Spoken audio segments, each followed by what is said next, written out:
This is WBSM On Demand. Good morning. Good morning. So, it's supposed to be a beautiful day out there. Looks nice to me. Still morning in America, right? Donald Trump won the election, and now he's starting to put his cabinet together. So we'll talk more about that later. But we now have in studio with us Ward 3 City Councilor Shawn Oliver. Good morning, Councilor. How are you, my friend? Good morning, Chris. Thank you for having me.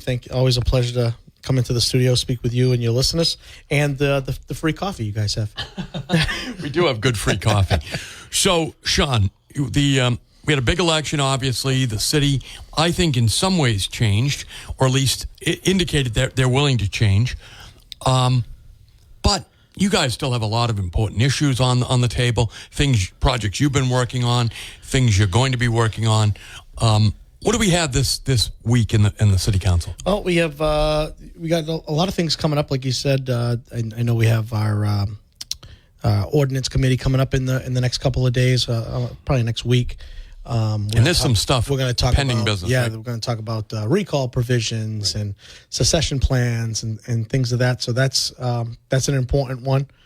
You got some projects like the advanced manufacturing campus that we've been talking about for a while now. That's in Ward 3. Right. That's the redevelopment of the golf course for those that don't know. And what have you heard from the administration on that? well, speaking, the biggest thing is transparency. For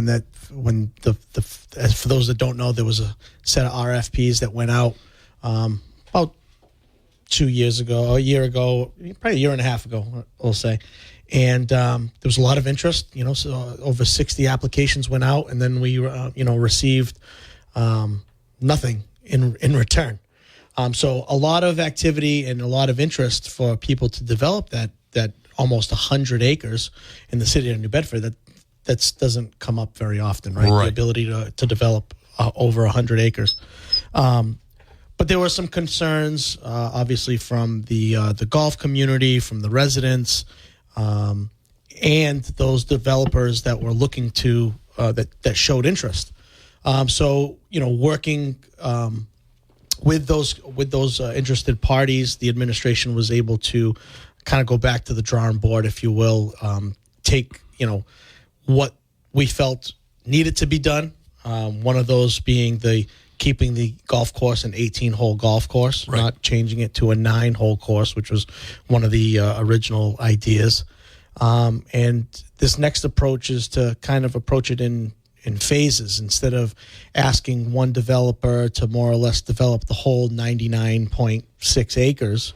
We're able to either work with multiple developers or build it in different phases. So hopefully we see a little bit more, just as much, if not more, interest in this phase of the process. And hopefully we can be breaking ground there soon. But one of my biggest concerns, and it was, during the special election, a lot of folks spoke about it, is still going to be what we have to do to address Hathaway Road, where this is looking to be. It's a very it's one of the main thoroughfares in the city to get from New Bedford to Dartmouth without taking the highway.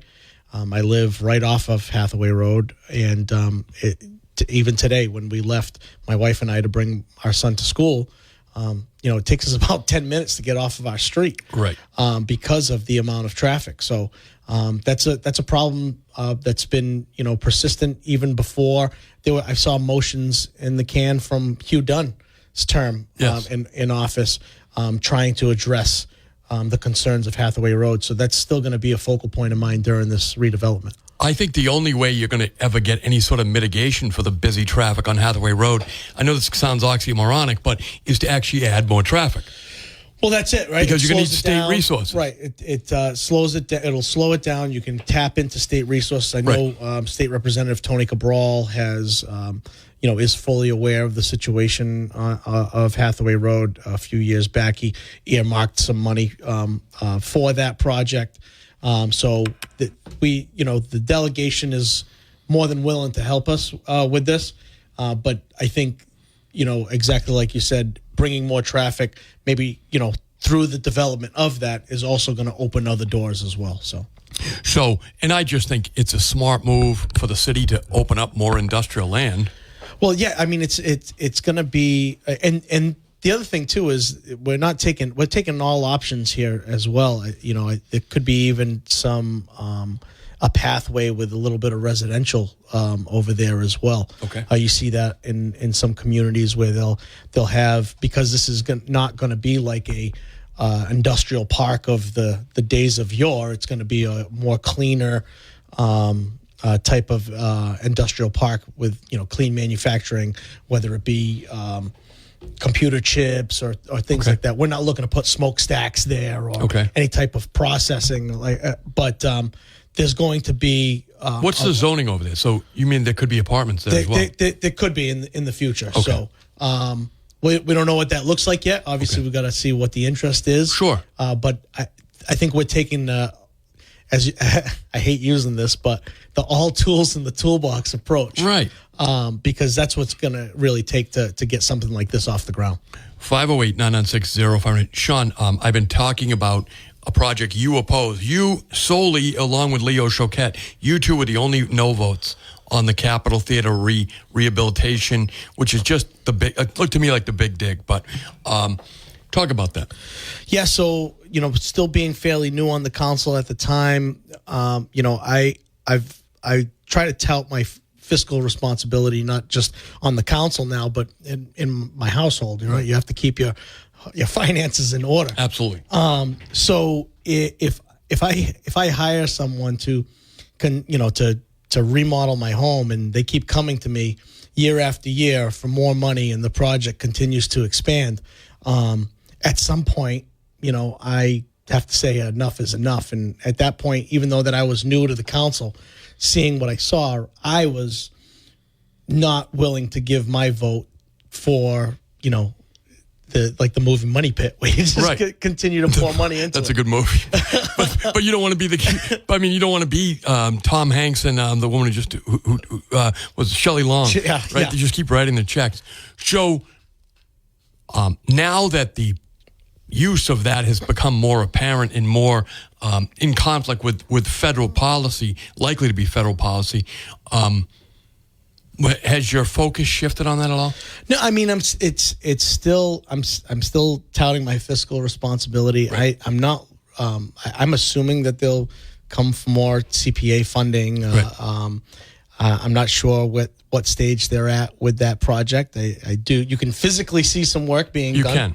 You can. So I know that they are working there, but I'm not committed to pouring any more resources of, you know, my taxpayer dollars in there.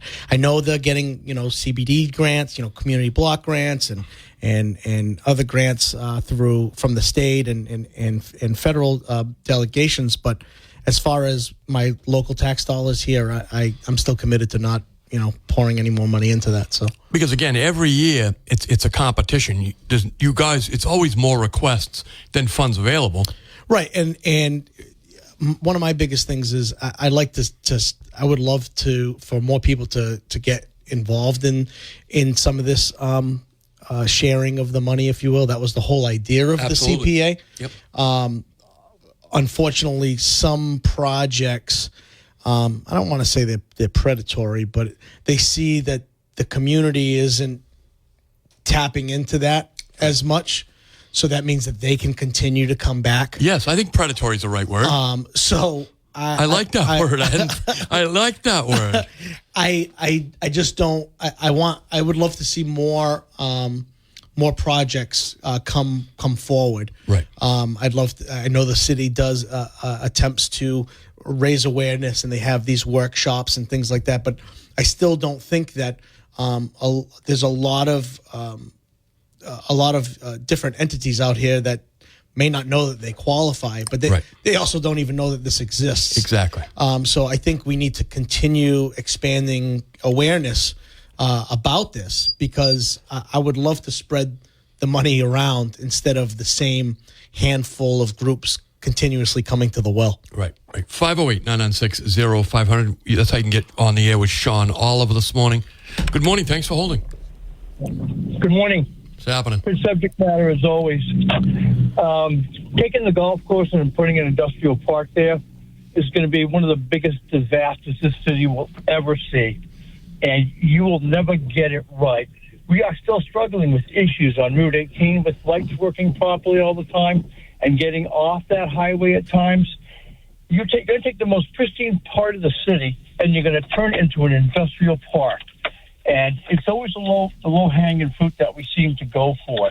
That area, Hathaway Road, Rockdale Avenue, it's the last place in the city where you don't have a set of traffic lights every 10 feet and you can get in and out of the city still relatively good from that area. You open up an industrial park and you're going to turn it into a third world nightmare.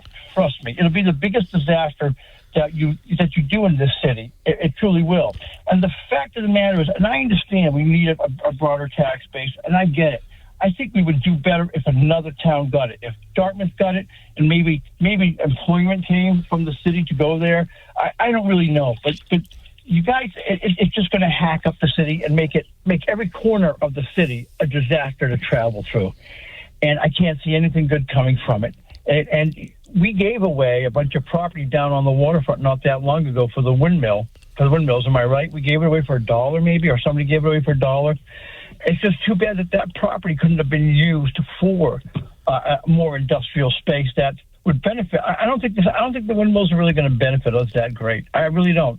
I don't know how many people get jobs from it, and I just don't see it going to be around that long. I think it's going to turn up to be a disaster down the road. I was hoping that it wouldn't be, but the fact is that we spend so much money now, and I've asked people. All right, hey, thanks for the call. I do appreciate it. Kind of all over the place, but the idea that if another city got the industrial park, I don't think that would accomplish what you guys are trying to accomplish, which is broaden the tax base. No, well, that's one of the things, right? We constantly hear that our taxes are too high. Our taxes are too high. So you pay them, you know. The only way that I know of is either you cut back on services to keep your tax base low, or you expand your tax base to even out the rest. Right. So this is an opportunity where we're able to utilize space that is unused currently, not contributing to the tax base, still maintain the golf course and actually revitalize the golf course that hasn't had a facelift in quite some time. You're talking about introducing three or four new holes. You're talking about a redesigned clubhouse, a brand new parking lot. And you're a golfer there, and I do, and I think it's one of that call is absolutely right. It's a hidden gem in the city. It's one of the untouched areas of the city. You're going to get views there that you didn't even know that if I plopped you in the middle of that golf course, you couldn't tell me where you were. Right. Right. And one of my favorite holes is hole number 4, and it overlooks the landfill. All right. But I just the way that I love that, I just love the view from there. And I'm just looking at this mountain in front of me. Right. But it's gorgeous. Okay. But that part of the city he's right. There's not a whole heck of a lot of traffic. There's 2 traffic lights from Hathaway Road. There's one there at Hathaway Road and Shawn Avenue. Okay. Yep. And then the next light isn't until you get to Route 6. In Dartmouth. Oh, yes, that's right. So that's a long stretch of road. We have an average of like 50 accidents of a year just in 1 mile of that. From Hathaway, from Rockdale Ave to Hathaway Road has about 50 accidents a year. Fender benders, rear ends, you name it. So it does have to be looked at. Speed is a factor over there. There's a school there. It's not a public school, but there's like a daycare. Okay. The speed limit there is 20 miles an hour. Nobody goes 20 miles an hour. No, they don't. They do not. I agree with you. The average speed is probably 45 to 50 on that road, and the speed limit is 30. So something has to be done. It's newly paved. We've shortened it a little bit with sidewalks and bike lanes, but speed is a huge factor there. So some sort of traffic control needs to be done. Introducing this is going to, as you said, be able to unlock some future money from SERPED and things like that, where they will help with the redevelopment of this area. And you can plan it out better. Correct. For the modern era, because that road was not built with the idea of all these cars and everything else. No, none of our city's streets have been built. Route 18 was not built with the amount of traffic that we're dealing with now. Right. So everything now is we're behind the eight ball. So that route, Hathaway Road, could be one of the real first thoroughfares in the city that can be addressed for today's modern driving. Right. 508-996-0500. Good morning. Thanks for holding. Hey, good morning, guys. What's happening? Yeah, I'm sort of disagree with the premise of the last caller, and here's why. So the Fall River Industrial Park has been up for quite a while, and they're slowly putting in businesses. Well, the last business to break ground and finish was a quick freeze company that basically freezes fish. So that means that everyone has to bring their fish from New Bedford to Fall River to quick freeze it, and then it goes into distribution from there. This is a building 2/3 of a football field. In the front windows, you can give me a call back. There's something wrong with your phone. Yeah, in fact, those are New Bedford guys that opened that factory, the fish processing plant there in Fall River, because I don't believe there's any room on the waterfront. Well, that's the thing, right? Is obviously people want to try to be as close as they can to where, especially in the fishing industry, because that you're dealing with a product that is perishable, yes. Right? So I don't, as you know, property down on the waterfront is scarce. We're a highly developed harbor, highly developed waterfront. So if we don't have the space here, they have to go elsewhere. And the way that I look at it, especially not only as a taxpayer but as a city councilor, is that's tax dollars and jobs that are leaving my city. Right. If I don't have that room or space to accommodate. 508-996-04. We're going to take a quick break with Shawn Oliver here in the studio taking your calls and my questions. Stick around. We'll be right back. In the studio. So, Shawn, the city of New Bedford, you're going to be coming up again on tax, setting the tax rate and all that stuff. Yep. Last time around, I thought you did a really good job going through the budget and trying to put a coalition together to make some cuts. I can't imagine your philosophy's changed, but tell us how you're approaching the tax rate coming up.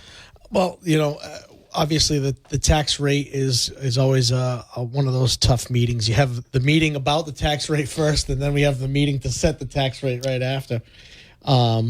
But I'm still always going to look for relief for the everyday person, right? So when it comes to addressing, tax cuts, I'm going to do the same thing. I'm going to see if there's some unnecessary spending, even if sometimes they say there isn't. I'm going to look for different ways to give relief, even if it's temporary, as you saw in the cut that we took towards the police department. Right. Again, it's not a cut of defund the police. That's not a mantra that I subscribe to at all. Being in law enforcement as a correction officer for the state of Massachusetts, the work that our fire, EMS, police do, there's a lot of, they do the job, so a lot of us don't have to. Exactly.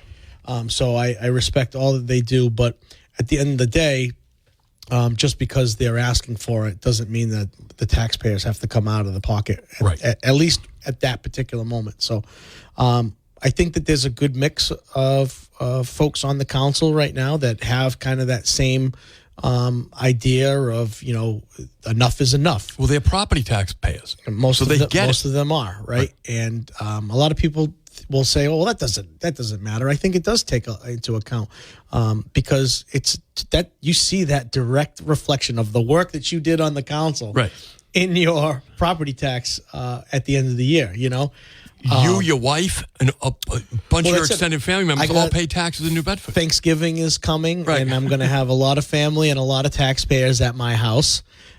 So they keep me in check too. What are you doing? What do you because that really affects people. Right? Of course it does. Anything that's coming out, if they're not replacing it with more income, it hurts. So I'm always going to take the conservative approach when it comes to finances. So, Shawn, the big thing Well, I guess it's maybe not as important as it was even a couple of months ago. The succession plan, but it's ridiculous that it's taken this long. Really, what do you think? The ordinance committee is going to be coming up, I think, on the 19th. The succession plan for should the mayor leave early. Yeah, I don't think that there's. I think everybody's kind of on the same page to get this done, get this out of the can, and addressed. It's something that needs to be addressed. Obviously, if we were at a 2-year mayor, we wouldn't have to. But, right. That's not what we have in place right now. If some groups want to get together and try to reverse that, they're more than welcome to do so. I think there's probably an appetite, but right now I think this is just something that has been a long time coming, and I know myself and a few of my colleagues just really want to address it. It's just going to be exactly what is it going to look like. So, Shawn, here's the thing. I know that the mayor he designed those two, the succession plan and the recall, and he presented them at the same time. But there is no connection between the two. So is there any appetite to separate those two? Because I think you've got some resistance because you've got some councils that are very worried about the recall petition. But it seems to me that they are separate matters. Yeah, I don't know if they are two separate matters. And I don't know if there really is some resistance to the recall.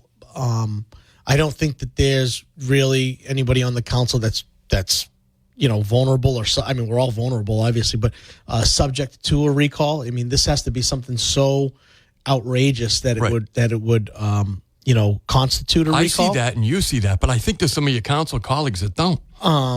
But the biggest thing is this is something again that I think that we want to just address one time only, and get it done and over with. For those, it's a very narrow window and a very high benchmark to reach to institute a recall as it's written now. I think maybe there might be, some folks, perhaps even me, well, not perhaps, me included, maybe would like to increase some of the signatures that are required to institute the recall. But aside from that, I really only see maybe a few minor tweaks to get this thing over the top.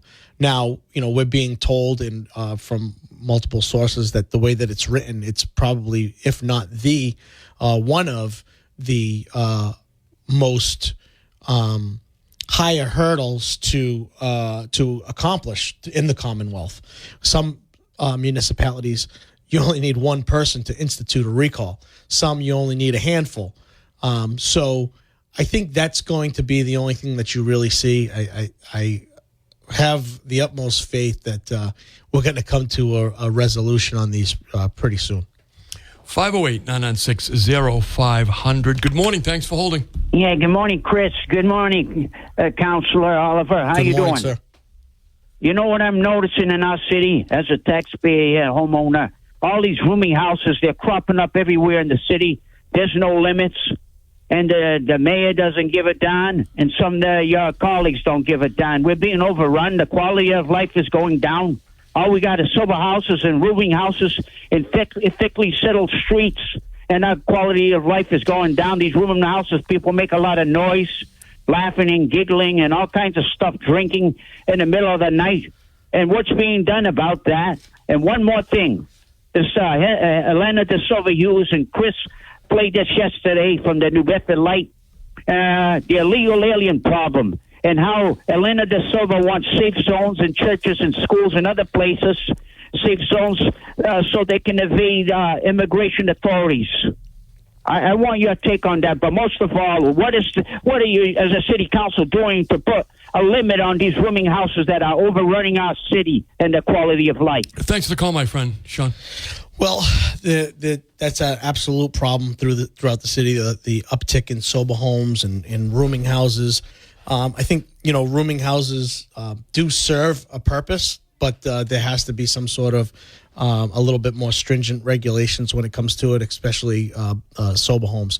You can turn any property almost in the city, or not just this city, pretty much anywhere, into one of these facilities. So the biggest thing is to make sure that when these entities are, show their face, if you will, Right. that the biggest thing is that your city councilors are aware of them, that the administration is aware of them, so that way we can take the proper steps necessary, making sure that they're filing the proper permitting, that they're requesting perhaps sometimes a change of use or a change of occupancy.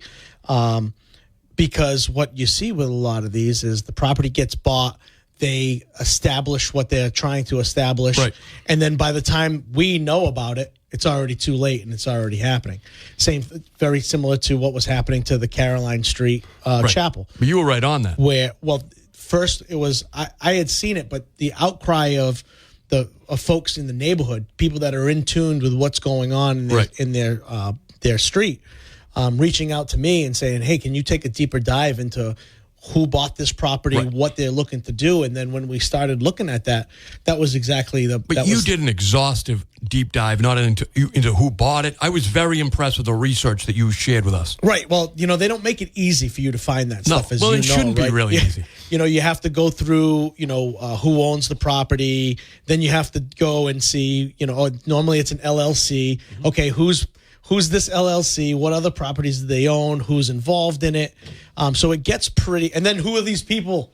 Right? Yes. I got this name now. Now I have to find who this person is. I have to say, folks, and I was super impressed with the level of research that you did, how thorough it was. You went to the Secretary of State's office. I mean, it was investigative journalism quality stuff that you did. Some people would call it like nerd stuff. Or Right. I have no, but I like that stuff. I was really impressed with it. But you have to find out who these folks are and what they're looking to do.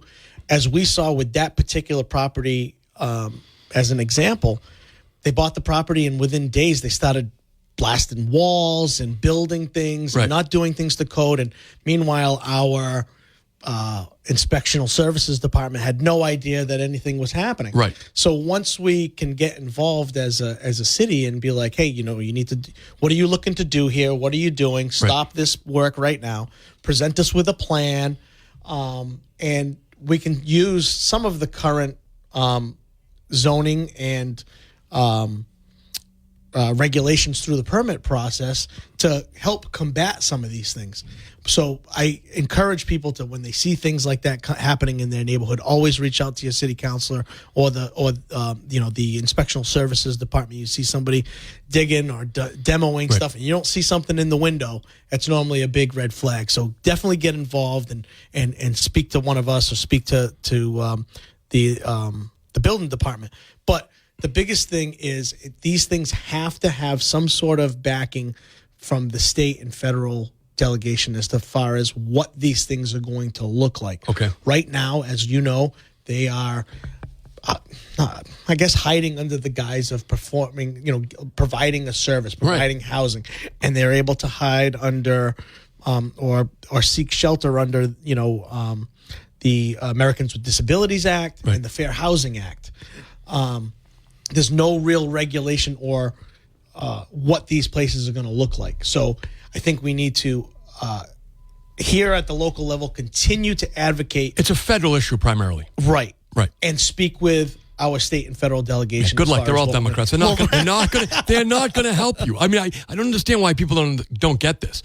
That they are not going to help the city. They're Democrats. Well, maybe they can help register them to vote, and maybe they'll start, helping them. 508-996-01. Shawn, the other thing he asked about the Capitol Theater project. Basically, you've spoken on that earlier. Yeah. So again, the Capitol Theater project. That's just one of those projects that I didn't align with right off the bat. Right.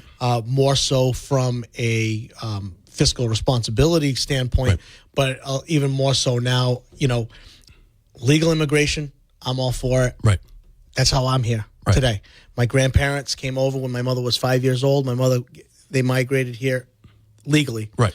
Sought sponsorship, worked hard, saved their money. Right. And instilled, values from the old world into our family here, plus here's values. Yes. That you kept your nose down, you worked hard, and you made life better for yourself and your community. Right. So we all benefit from immigration. Legal immigration. The big thing there is legal immigration.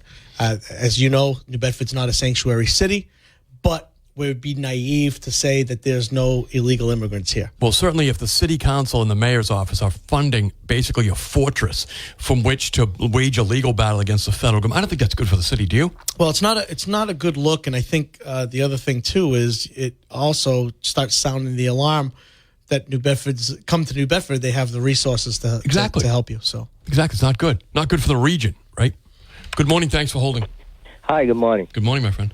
Yes, okay. Going back to the recall, I've watched you guys chase your tail on this now for a long time. You've got a lot of important things to do. The simple thing to do is go back to 2-year terms for everybody. And by that, I mean the mayor's office, okay? Because otherwise, you're going to say, well, what if this happens? What if the moon falls? What if we have an earthquake? And what are we going to do then? Go back to a 2-year term, and that way everybody's on their toes. And you bring people into the system as far as electing people. In other words, they have a say. You say, well, we don't get enough people to vote. Well, why don't you get enough people to vote? Well, you get a 4-year term for your mayor. Now, again, I think the council went after the mayor because he got his 4 years, and so let's have a recall on the mayor. So the mayor says, I'll go after you now, and we'll have a recall on you too. A waste of your time. You guys got too many important things to do. Get away from that. Go back to the 2-year term for everybody, and bring the voters into this. So that way they'll have a say on your performance as a councilor or as a mayor or whatever. Otherwise, you're just chasing your tail with that. That's a waste of time, and a waste of precious time, because you guys do have a lot of things to do watching you on TV. The other thing I'll bring up again and again and again and again is a pilot program. Every time somebody says nonprofits, oh, gee, you think of some poor person working someplace and they have limited resources and everything. I like to see the pays and the salaries some of these nonprofit organizations are getting, okay? And they should pay something. Again, I'll even say it again. And I know, Chris, the other day you went there and they saved your life, and I'm happy about that. But St. Luke's Hospital should pay something. They're making millions, maybe billions of dollars on people's medical misfortune, okay, and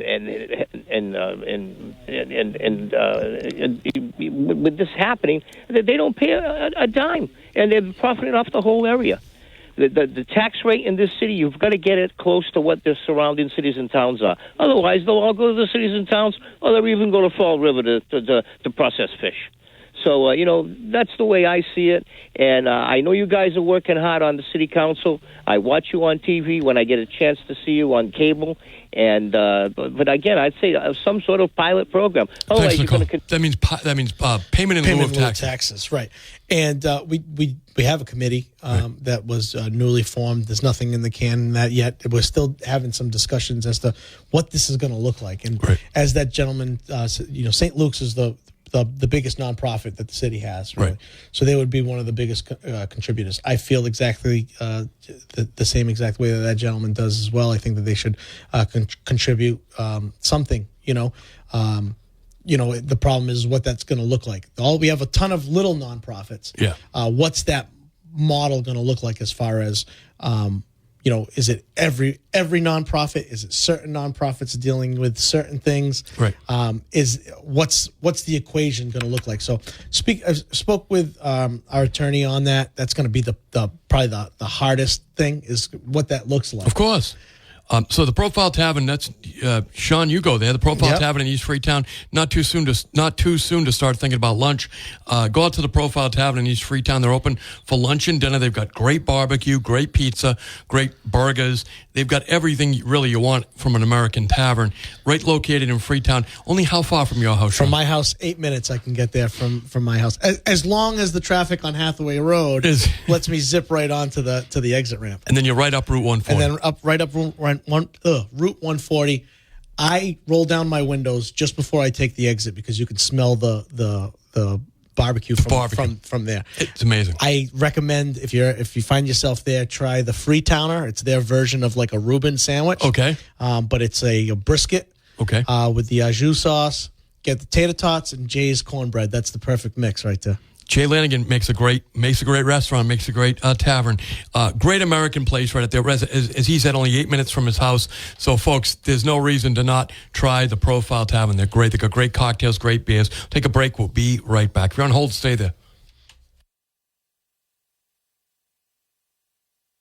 Councilor Shawn Oliver here in studio. Shawn, Thanksgiving is coming up. We here at WBSM want to help local families celebrate together with our Hunger Heroes food drop. For 32 years, we've been collecting food to benefit the United Way of Greater New Bedford's Hunger Heroes Project. So join us at Aldi in Dartmouth Saturday, November 16th from 10 a.m. to noon to donate the necessary Thanksgiving items. You can find all the details at WBSM.com. Hunger Heroes food drop is made possible by our friends at Is Schwartz Appliance, First Citizens Federal Credit Union, Carefree Homes, and Aaron Pools and Spas. So, Shawn, you think the recall petition type stuff has no real resistance? Not really. Okay. I think everybody kind of wants to get it done. I think each counselor may have their own set of concerns with it, but I don't think it's anything that's going to really change too much of what it looks like. I think it's just tightening up some language. Okay. Maybe raising the bar even a little bit more. Okay. And I think it's ready to go from that. I think that my colleagues recognize it's needed. Right. Again, like one of your callers said, you want to recall me, I'll recall you. Because of the 2-year term, it's the recall on a 2-year official is quite tough. I don't believe it can be enacted 6 months after an election, 6 months before an election, so it's only got 1 year window. It's quite a tough feat to do. Not saying that it can't be done or shouldn't be done, but I think you're just going to see some changing of language and maybe the benchmark. So we have Shawn Oliver here in studio. The audit committee's meeting. Yeah, so we had our first audit committee meeting. Right. It was, as you know, it's not a full committee. It's only a subcommittee. There's right. 5 people on that committee. And we started, having the conversations about spending, obviously, and getting a better understanding, not only for ourselves, but for the general public on how that works. But I think what you're seeing is a real focus from the council to, keep an eye on what is truly going on within each individual department and the overall budget. I always see it as, Do you think there'll be a representative from the mayor's office this time? Well, I mean, I think it was known that we would want one. I think that when we send out the invitations, we might, send a more pointed invitation. Right. Well, the chairman sends them out. Right. Ryan Pereira sends out the invitation. And, as we've seen, not just for that committee, but multiple committees, meetings, we request the administration a lot, a representative from the administration. Sure, well, that makes sense. And but what happens is a lot of folks are, the city solicitor is here representing the solicitor's office, also representing the administration. Right. And so on and so forth. The commissioner from DPI is representing DPI and also the administration. Okay. So I think you'll see, perhaps a specific individual or two being called to speak, because there's no better message than to hear it from the horse's mouth, right? But here's the thing: when Ryan set the agenda, there's no specific name on it. No. So that'll be something that we probably will tighten up going forward, obviously, right? But the thing is the way that I've seen this budget continuously increase now as a city councilor, but as a taxpayer before who just has had enough and wanted to get involved in city politics, right? Is I see it as a testing of the ceiling, right? And I think we found the ceiling a long time ago, but yet we continue to increase, and just we're able to do so under not the guise of inflation, but we're able to blame inflation. We're able to blame other factors. And I think the administration has heard from this council that enough is enough. He said it right here. And I was just going to allude to that. Right. I think I would hope that message is true. I would hope that comment's true. I take the mayor at his word. He's always been a man of that, as far as I've seen and right. and no, I agree with you. Yeah.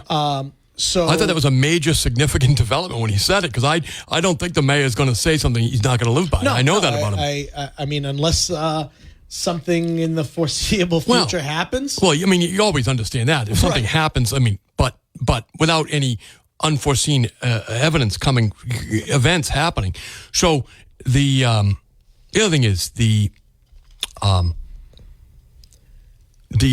city of New Bedford has a problem, I guess, with homeless people. I really don't think it's New Bedford people. I think a lot of them are blow-ins coming in, but they know that you guys will provide resources for them. What about the 10th city? Is that still... I know that Shane Burgo is still pushing it. You're still an opponent to that, right? I'm still in opposition of it, but I think the 10th city proposal was one of those, look over here. It got, people talking about we have to do something about it, which I think everybody on the council agrees. Yeah, we have to. But again, and I don't want to hide under this is a regional issue or whatever. The problem is as a gateway city, as a major city in the Commonwealth, we have more resources here than other places, than Fairhaven, than Acushnet, than I agree with Westport, all those places. So they end up you should definitely deal with it coming into here. I've come out of a meeting with the mayor. He was exiting City Hall, and as was I, and we spoke right outside the bus terminal, and somebody came off the bus and, can you tell me how to get to here? And we had a brief conversation with this woman, and she was like, where are you from? Oh, Worcester. They gave me a bus ticket and told me to come here. Right. And that's what you're going to see that increase. Yes. If we don't get a better understanding of what we can do to truly help. Just it's happening. But if you build it, they will send them more here. Absolutely. Right. But I think we have. I don't want to. It's like one of those fine lines that it's like I don't want to turn people away, but look, you're I need Catholic. To help my I appreciate first. that. I do. I appreciate that. I want to help my people first because I can't help you if I can't help my people. We'll take a break. We'll be right back, folks. We have Shawn Oliver here in studio. The 10 city stuff, right?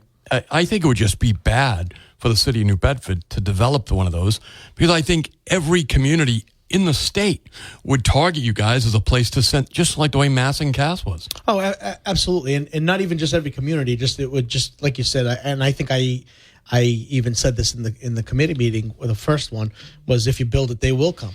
But the architect of that is seeking the presidency of the city council. Shane Burgo wants to be the president of the city council. Wouldn't voting for him be an endorsement of that policy? Well, I mean, voting for anything or anybody is more or less a endorsement of some of their policies, but are they able to do the work? There's no doubt in my mind that,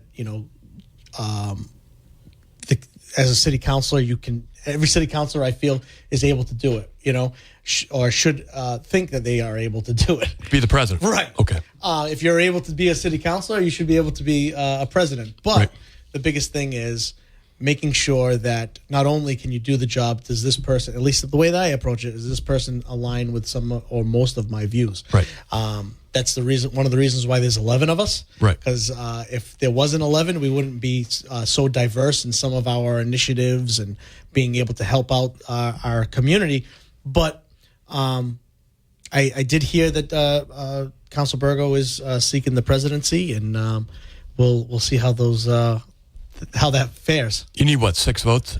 Someone needs 6 votes. Yeah, 6. The first one to 6 wins. So first one to 6 wins, or it's 7 or 8, whatever it takes. Right. It's 6 votes of your fellow councilors to become the president. That mic up a little bit. There you go. So I think that it would just be I don't know. I mean, I'm not on the city council, but I don't think I could put up with it. But it's a lot of work. You guys do a lot of work, and most of the work is done in places in ways we don't even understand. Well, a lot of it is community based, and a lot of it is having the conversations amongst each other and making sure that we're pushing what we'd like forward. Obviously, always better as the benefit of the city. Whatever those initiatives are, obviously each individual councilor has their own agenda as well. Sure. Just as you and my mother, everybody has their own agenda. So, right. But at the end of the day, we all do this for the betterment of the city.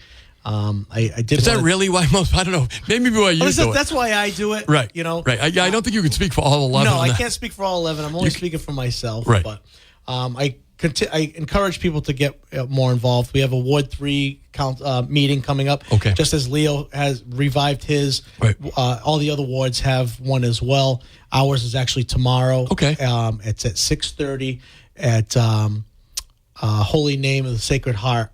And they don't have to just live in Ward 3 to come. Anyone come everybody down. is welcome. We get a good attendance. Normally 40 to 50 people show up. But we're going to be talking about all things Ward 3 and the city. We're going to talk about the sober home issues, the AMC. So if anybody in your listening audience wants to come, they're more than welcome. And where again? 6:30 tomorrow at the Holy Name of the Sacred Heart.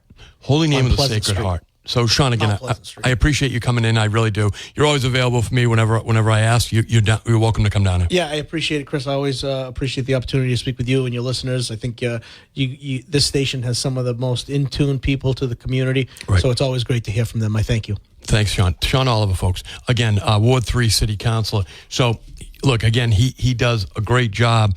Anytime I ask him to come down, again, it's because he primarily works overnights. I don't know how he does it. This guy's got the best time management of anybody, I think, on that city council. Because he does a lot. When you do more, you get more done. It's kind of one of those funny things, right? Plus, he's got a great wife. Let's not. She affords me the opportunity to do a lot more than most. So. She does. She really does. So, folks, stick around. We're going to have some local news, national news, and then we'll do it again in the next hour. Be open phones, kind of. 508-996-0500. Do you see the direction that the Trump administration is taking? I like it. We've got some great qualified people that